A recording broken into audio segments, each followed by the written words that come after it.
데살로니가 후서의 말씀은 박해 속에서도 흔들리는 교회를 붙들기 위해서 하나님께서 바울에게 마음을 주셔서 다시 쓰게 하신 편지입니다.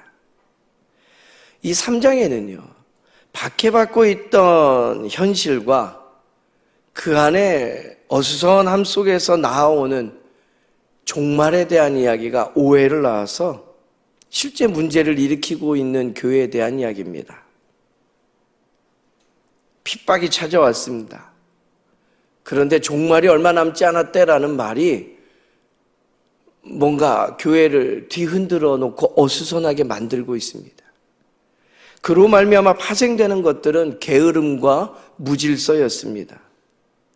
일하지 아니하면서 복음 전파도 하지 아니하면서 공동체의 질서를 무너뜨리는 태도들에 대한 이야기를 오늘 말씀은 정면으로 다룹니다.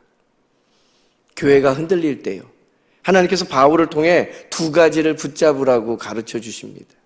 첫째는 말씀은 멈추지 않게 하고, 둘째는 성도는 무너지지 않게 하라라는 겁니다. 이 말씀을 조금 더 우리가 깊이 살펴보기 원합니다. 첫 번째 우리에게 주시는 말씀은요, 말씀의 길이 막히지 않도록 함께 기도하라 권면합니다. 1절 말씀을 보면 바울은 형제들아 우리를 위하여 기도하라 라고 이야기합니다. 그 기도의 내용이 무엇입니까? 무엇을 위해 기도하라고 이야기합니까? 주의 말씀이 너희 가운데서와 같이 그렇게 퍼져나가 영광스럽게 되게 하라라는 거예요. 십자가가 세워진 곳곳마다 복음이 선포됩니다.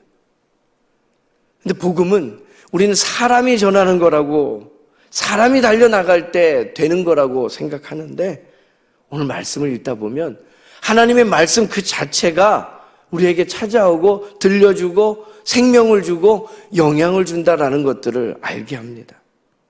그런데 그 길을 여는 통로가 뭐냐면 교회의 기도라는 거예요.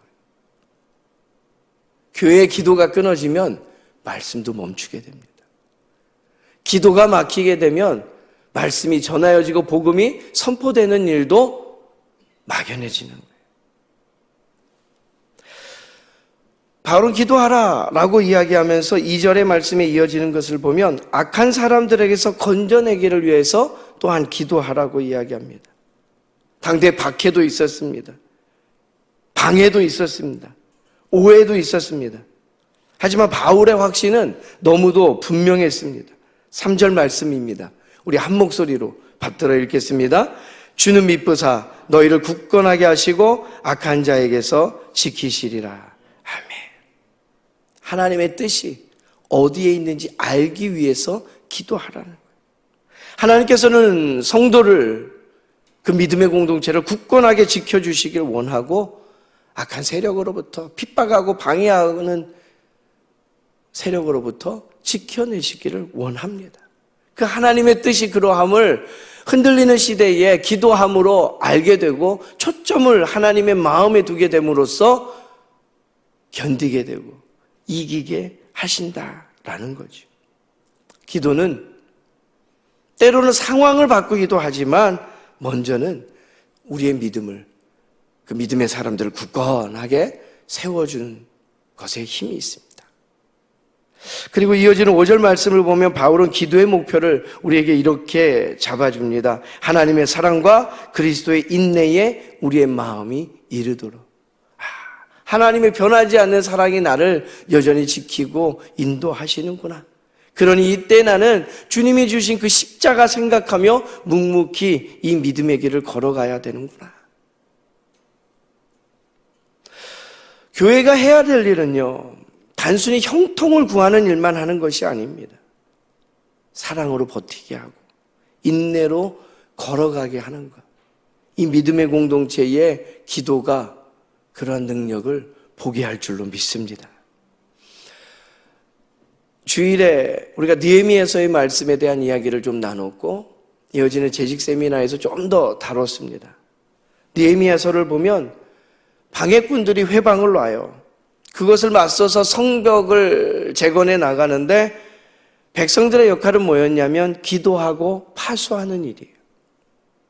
느헤미야서 4장 9절의 말씀을 보면 이렇게 기록됩니다. 우리 하나님께 기도하며 그들로 말미암아 파수꾼을 두어 주야로 방비하는데. 교회는 어떤 곳이냐? 기도하는 것이고 기도하는 중에 우리에게 주어진 사명을 여전히 묵묵히 감당해 나가는 것. 세상은 우리에게 얘기해요. 기도하면 뭐 바뀌냐? 너는 그렇게 뚝심이 없냐? 네가 해야지 누구를 의존하냐라고 말해요. 기도는 회피나 도망이 아닙니다. 하나님 앞에서 앞으로 나아가는 전진의 방식, 그것이 바로 기도입니다. 기도할 때 막힌 길이 뚫리고, 기도할 때 소망을 주시는 주님을 바라보고, 기도할 때 능히 모든 일들을 묵묵히 감당해내게 하실 줄로 믿습니다. 예수님께서 그 기도의 능력을 아시고 기도하시던 분이에요. 마가복음 1장 35절 말씀에 보면 새벽 아직도 밝기 전에 예수께서 일어나다가 한적한 곳으로 가서 거기서 기도하셨다라고 분명히 기록합니다. 이 새벽을 깨우는 이유가 무엇입니까? 기도할 때 능력을 보는 거예요. 기도할 때 방해하는 어떤 것이 있더라도 뚫고 나가는 그 전진의 법을 배우는 거예요. 초대교회 이 말씀의 확장은요, 기도의 호흡 위에서 달렸던 것입니다. 온전히 말씀이 선포되고 그 말씀의 능력을 체험하기 위해 기도에 힘쓰고 기도의 능력을 맛보아하는 믿음의 사람들 되기를 간절히 소망합니다. 교회가 복음을 말하면서도 힘이 빠질 때가 있어요. 요즘의 시절이 그렇잖아요. 교회가 너무 힘들다, 어렵다라고 말하는 이때요. 그때 필요한 건 합시다라는 구호 섞인 그 슬로건에 빠져드는 큰 소리가 아니라요, 더 깊이 기도하는 거예요. 성도 한 사람 한 사람의 기도가 말씀의 길을 뚫고 복음의 확장을 이뤄내는 줄로 믿습니다. 두 번째요, 오늘 우리에게 주시는 말씀은 게으름을 끊고 선을 행함으로써 복음의 질서를 세워가라고 가르쳐 주십니다. 오늘 데살로니가후서 3장의 하반부에 보게 되면 아주 현실적인 문제들에 대한 이야기가 나와요. 핍박이 오잖아요. 근데 재림에 대한 이야기가 들려요. 예수님 곧 오시는데 뭘 더 해? 사람들이 손 놓기 시작했던 모습들이 있었던 것 같아요. 일하지 않으면서 공동체를 흔들기 시작하는 세력들이 나와요. 하나님께서 바울을 통해 단호하게 말씀하십니다. 6절 말씀의 하반절에 보면요, 게으르게 행하고 우리에게서 받은 전통대로 행하지 아니하는 모든 형제를 떠나라고 이야기합니다. 10절 말씀에 가면 그 유명한 말씀이요, 누구든지 일하기 싫어하거든 먹지도 말게 하라. 이러한 형편 속에서 나온 이야기예요. 여기서 핵심은요, 가난한 사람 돕지 말라, 구제하지 말라라는 이야기가 아니에요. 무책임을 신앙으로 포장해서 살아가는 그 태도를 끊으라 라고 가르쳐 주시는 거예요. 데살로니가 교회에 심지어 어떤 사람까지 있었냐면요, 11절 말씀에 보면요, 게으르게 행하여 도무지 일하지 아니하고, 일 안 하는 것뿐만이 아니라는 거예요. 일을 만들기만 하는 자들이 있다라는 거예요. 이 원문의 뉘앙스를 읽어보면요, 일은 안 하면서 쓸데없는 일만 한다, 바쁘게 돌아다니며 분란을 일으키는 사람들이 있다라는 이야기예요. 이러한 형편 속에서 어떻게 살아가라고요? 13절 말씀 보십시오. 한 목소리로 읽겠습니다. 형제들아, 너희는 선을 행하다가 낙심하지 말라. 아멘. 이 장면에서 나오는 말씀이에요. 게으름을 끊는 것은 단지 어떤 생산적인 일에 대한 이야기가 아니라 선을 지속하는 영적 전쟁임을 우리에게 알게 하시는 거죠. 그리고 또 하나 놓치지 말아야 될 아주 중요한 균형에 대한 이야기를 우리에게 들려줘요. 책망하는 것 같아요. 공동체의 징계에 대한 이야기를 이어가시는 것 같아요. 그런데 그 안에 제한을 걸어 놓으십니다.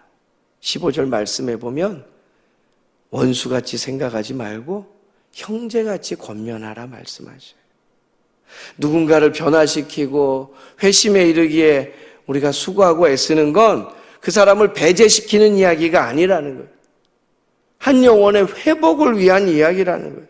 복음은요, 진리로 바로 세우는 건 맞습니다. 그런데 사랑으로 다시 세우기 위함이라는 목적이 있다라는 거죠. 우리가 잘 아는 장면이 있습니다. 요한복음 21장에 보면 예수님께서 실패한 제자 베드로를 찾아가셔서 그를 원수라고 말씀하지 않으셔요. 회복의 자리로 그를 부르셨던 것을 우리는 기억합니다. 우리가 교회 안에 질서를 세우고 바른 것들을 만들어 나갈 때조차도 한 영혼을 주께로 돌아오기 위해 수고하고 애써야 되는 목적이 있음을 잊지 않고 그 균형 잡힌 믿음으로 건강하게 함께 믿음 지키며 살아갈 수 있는 은혜가 우리 모두 가운데 있기를 간절히 소망합니다.